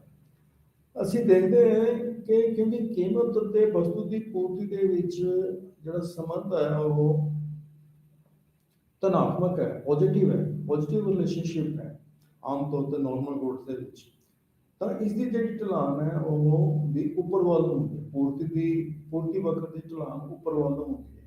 ਡਿਮਾਂਡ ਵਕਰ ਦੀ ਢਲਾਨ ਜਿਹੜੀ ਹੈ ਉਹ ਉੱਪਰ ਤੋਂ ਹੇਠਾਂ ਵੱਲ ਹੁੰਦੀ ਹੈ। ਅਤੇ ਇਸ ਦੇ ਵਿੱਚ ਜਿਹੜਾ ਰਿਲੇਸ਼ਨਸ਼ਿਪ ਹੈ ਮੈਂ ਦੱਸਿਆ ਕਿ ਕੀਮਤ ਤੇ ਕੁਆਂਟੀਟੀ ਦੇ ਵਿੱਚ ਜਿਹੜਾ ਰਿਲੇਸ਼ਨਸ਼ਿਪ ਹੈ ਪੋਜ਼ਿਟਿਵ ਹੈ, ਤਾਂ ਢਲਾਨ ਜਿਹੜੀ ਹੈ ਉੱਪਰ ਵੱਲ ਹੁੰਦੀ ਹੈ। ਪਰ ਇਹ ਜ਼ਰੂਰੀ ਨਹੀਂ ਹੈ ਕਿ ਜਿੰਨੇ ਪ੍ਰਤੀਸ਼ਤ ਕੀਮਤ ਵਿੱਚ ਤਬਦੀਲੀ ਹੋਵੇ ਉਨੇ ਪ੍ਰਤੀਸ਼ਤ ਹੀ ਵਸਤੂ ਦੀ ਮਾਤਰਾ ਵਿੱਚ ਤਬਦੀਲੀ ਹੋਵੇ, ਜਿਸ ਤਰ੍ਹਾਂ ਅਸੀਂ ਇਲਾਸਟਿਸਿਟੀ ਆਫ ਸਪਲਾਈ 'ਚ ਪੂਰਤੀ ਦੀ ਲੋਚ ਦੇ ਵਿੱਚ ਅਸੀਂ ਦੇਖਿਆ। ਇਹ ਵਸਤੂ ਦੀ ਵੇਚੀ ਗਈ ਮਾਤਰਾ ਵਿੱਚ ਪ੍ਰਤੀਸ਼ਤ ਤਬਦੀਲੀ ਜਿਹੜੀ ਹੈ ਉਹ ਘੱਟ ਵੱਧ ਜਿਹੜੀ ਆ ਉਹ ਹੋ ਸਕਦੀ ਹੈ। ਤਾਂ ਫਿਰ ਅਸੀਂ ਲਾਸਟ ਦੇ ਵਿੱਚ ਡਿਸਕਸ ਕੀਤਾ ਸੀਗਾ ਪੂਰਤੀ ਦੀ ਲੋਚ ਨੂੰ ਪ੍ਰਭਾਵਿਤ ਕਰਨ ਵਾਲੇ ਤੱਤ, ਜਿਸ ਤਰ੍ਹਾਂ ਅਸੀਂ behaviour of cost as per output varies ਦੀ ਗੱਲ ਕੀਤੀ ਸੀ ਕਿ ਉਤਪਾਦਨ ਵਿੱਚ ਵਾਧੇ ਦੇ ਨਾਲ ਵਸਤੂ ਦੀ ਕੀਮਤ ਦੇ ਵਿੱਚ ਲਾਗਤ ਦੇ ਵਿੱਚ ਕਿਸ ਤਰ੍ਹਾਂ ਤਬਦੀਲੀ ਹੁੰਦੀ ਹੈ। ਅਸੀਂ ਦੇਖਿਆ ਸੀਗਾ ਕਿ ਸ਼ੁਰੂ ਦੇ ਪੋਰਸ਼ਨ ਦੇ ਵਿੱਚ ਜਦੋਂ ਉਤਪਾਦਨ ਦੇ ਵਿੱਚ ਵਾਧਾ ਜ਼ਿਆਦਾ ਹੁੰਦਾ ਹੈ, ਲਾਗਤ ਵਿੱਚ ਵਾਧਾ ਜਿਹੜਾ ਹੈ ਉਹ ਘੱਟ ਤੇਜ਼ੀ ਨਾਲ ਹੁੰਦਾ ਹੈ, ਤਾਂ ਇਲਾਸਟਿਸਿਟੀ ਸਪਲਾਈ ਕੀ ਹੈ ਘੱਟ ਹੁੰਦੀ ਹੈ। ਜਦੋਂ ਇਸ ਤੋਂ ਉਲਟ ਹੁੰਦਾ ਹੈ, ਮਤਲਬ ਉਤਪਾਦਨ ਘੱਟ ਵੱਧਦਾ ਹੈ ਅਤੇ ਲਾਗਤ ਵਿੱਚ ਜ਼ਿਆਦਾ ਹੁੰਦਾ ਹੈ, ਤਾਂ ਇਲਾਸਟਿਸਿਟੀ ਸਪਲਾਈ ਕੀ ਹੈ ਜ਼ਿਆਦਾ ਹੁੰਦੀ ਹੈ। ਫਿਰ ਨੇਚਰ ਆਫ ਕਮੋਡਿਟੀ ਚ ਅਸੀਂ ਕੀਤਾ ਸੀ ਪੈਰੀਸ਼ੇਬਲ ਐਂਡ ਡਿਊਰੇਬਲ ਗੁੱਡਸ। ਪੈਰੀਸ਼ੇਬਲ ਦੇ ਵਿੱਚ ਇਲਾਸਟਿਕ ਸਪਲਾਈ ਘੱਟ ਅਤੇ ਡਿਊਰੇਬਲ ਗੁੱਡ ਦੇ ਵਿੱਚ ਇਲਾਸਟਿਸਿਟੀ ਸਪਲਾਈ ਕੀ ਹੈ ਉਹ ਜ਼ਿਆਦਾ ਹੁੰਦੀ ਹੈ। ਫਿਰ ਅਸੀਂ ਟਾਈਮ ਦੀ ਗੱਲ ਕੀਤੀ ਸੀ ਕਿ ਜੇ ਟਾਈਮ ਐਂਟਰਪ੍ਰੇਨਿਓਰ ਕੋਲ ਉਦਮੀ ਕੋਲ ਟਾਈਮ ਜਿਹੜਾ ਹੈ ਉਹ ਘੱਟ ਹੋਵੇ ਤਾਂ ਉਹ ਸਮੇਂ ਦੇ ਅਨੁਸਾਰ ਵਸਤੂ ਦੀ ਪੂਰਤੀ ਦੇ ਵਿੱਚ ਘਾਟਾ ਵਾਧਾ ਨਹੀਂ ਕਰ ਸਕਦਾ, ਪ੍ਰੋਡਕਸ਼ਨ ਦੇ ਵਿੱਚ ਘਾਟਾ ਵਾਧਾ ਨਹੀਂ ਕਰ ਸਕਦਾ, ਜ਼ਿਆਦਾ ਥੋੜਾ ਜਿਹਾ ਕਰ ਸਕਦਾ। ਉਹ ਥੋੜਾ ਜਿਹਾ ਕਿਸ ਤਰ੍ਹਾਂ ਕਰ ਸਕਦਾ, ਸਟਾਕ ਤੇ ਡਿਪੈਂਡ ਕਰਦਾ, ਕੱਚੇ ਮਾਲ ਦਾ ਭੰਡਾਰ ਉਹਦੇ ਕੋਲ ਕਿੰਨਾ ਕੁ ਹੈ। ਤਾਂ ਉਸ ਹਾਲਤ ਦੇ ਵਿੱਚ ਘੱਟ ਸਮੇਂ ਦੇ ਵਿੱਚ ਪੂਰਤੀ ਦੀ ਲੋਚ ਕੀ ਹੈ ਘੱਟ ਹੁੰਦੀ ਹੈ, ਲੇਕਿਨ ਜੇ ਸਮਾਂ ਜ਼ਿਆਦਾ ਹੋਵੇ ਤਾਂ ਪੂਰਤੀ ਦੀ ਲੋਚ ਕੀ ਹੈ ਜ਼ਿਆਦਾ ਹੁੰਦੀ ਹੈ। ਇਸ ਤਰ੍ਹਾਂ ਹੀ ਪ੍ਰਾਈਸ ਐਕਸਪੈਕਟੇਸ਼ਨ ਦੀ ਅਸੀਂ ਗੱਲ ਕੀਤੀ ਸੀ ਕਿ ਸੰਭਾਵਿਤ ਜੇ ਆਉਣ ਵਾਲੇ ਸਮੇਂ ਵਿੱਚ ਕੀਮਤ ਵਧਣ ਦੀ ਉਮੀਦ ਹੋਵੇ ਤਾਂ ਇਲਾਸਟਿਸਿਟੀ ਆਫ ਸਪਲਾਈ ਪੂਰਤੀ ਦੀ ਲੋਚ ਕੀ ਹੈ ਘੱਟ ਹੁੰਦੀ ਹੈ, ਅਤੇ ਜੇ ਕੀਮਤ ਆਉਣ ਵਾਲੇ ਸਮੇਂ ਵਿੱਚ ਘਟਣ ਦੀ ਉਮੀਦ ਹੋਵੇ, ਮਤਲਬ ਕਿ expectation to rise in price level is less, ਮਤਲਬ ਕਿ that in the coming days the prices are going to rise less, ਤਾਂ ਉਸ ਕੇਸ ਦੇ ਵਿੱਚ ਜਿਹੜੀ ਹੈ ਇਲਾਸਟਿਸਿਟੀ ਸਪਲਾਈ ਕੀ ਹੈ ਜ਼ਿਆਦਾ ਹੋਵੇ। ਫਿਰ ਅਸੀਂ ਲਾਸਟ ਦੇ ਵਿੱਚ ਕੀਤਾ ਸੀਗਾ nature of techniques of production. ਜੋ ਉਤਪਾਦਨ ਦੀ ਤਕਨੀਕ ਦੀ ਜਿਹੜੀ ਪ੍ਰਕਿਰਤੀ ਹੈ ਉਹ ਇਸ ਤਰ੍ਹਾਂ ਦੀ ਹੋਵੇ ਕਿ ਉਤਪਾਦਨ ਤਕਨੀਕ ਜ਼ਿਆਦਾ ਗੁੰਝਲਦਾਰ ਹੋਵੇ, ਤਾਂ ਉਸ ਹਾਲਤ ਦੇ ਵਿੱਚ ਕੀਮਤ ਵਿੱਚ ਤਬਦੀਲੀ ਦੇ ਅਨੁਸਾਰ ਉਤਪਾਦਨ ਵਿੱਚ ਤਬਦੀਲੀ ਜਿਹੜੀ ਹੈ ਐਂਟਰਪ੍ਰੇਨਿਓਰ ਲਈ ਕਈ ਵਾਰੀ ਸੰਭਵ ਨਹੀਂ ਹੁੰਦੀ, ਅਤੇ ਇਲਾਸਟਿਸਿਟੀ ਸਪਲਾਈ ਕੀ ਹੈ ਉਹ ਘੱਟ ਹੁੰਦੀ। ਜੇ ਉਤਪਾਦਨ ਦੀ ਤਕਨੀਕ ਜਿਹੜੀ ਹੈ ਸਿੰਪਲ ਹੋਵੇ ਤਾਂ ਪ੍ਰਾਈਸ ਦੇ ਅਕੋਰਡਿੰਗਲੀ ਉਹ ਸਪਲਾਈ ਦੇ ਵਿੱਚ ਐਡਜਸਟਮੈਂਟ ਕਰ ਸਕਦਾ, ਤਾਂ ਉਸ ਕੇਸ 'ਚ ਇਲਾਸਟਿਸਿਟੀ ਸਪਲਾਈ ਕੀ ਹੈ ਉਹ ਜ਼ਿਆਦਾ। ਤਾਂ ਇਹ ਸੀਗਾ ਸਾਡੇ ਕੋਲ ਚੈਪਟਰ ਸਪਲਾਈ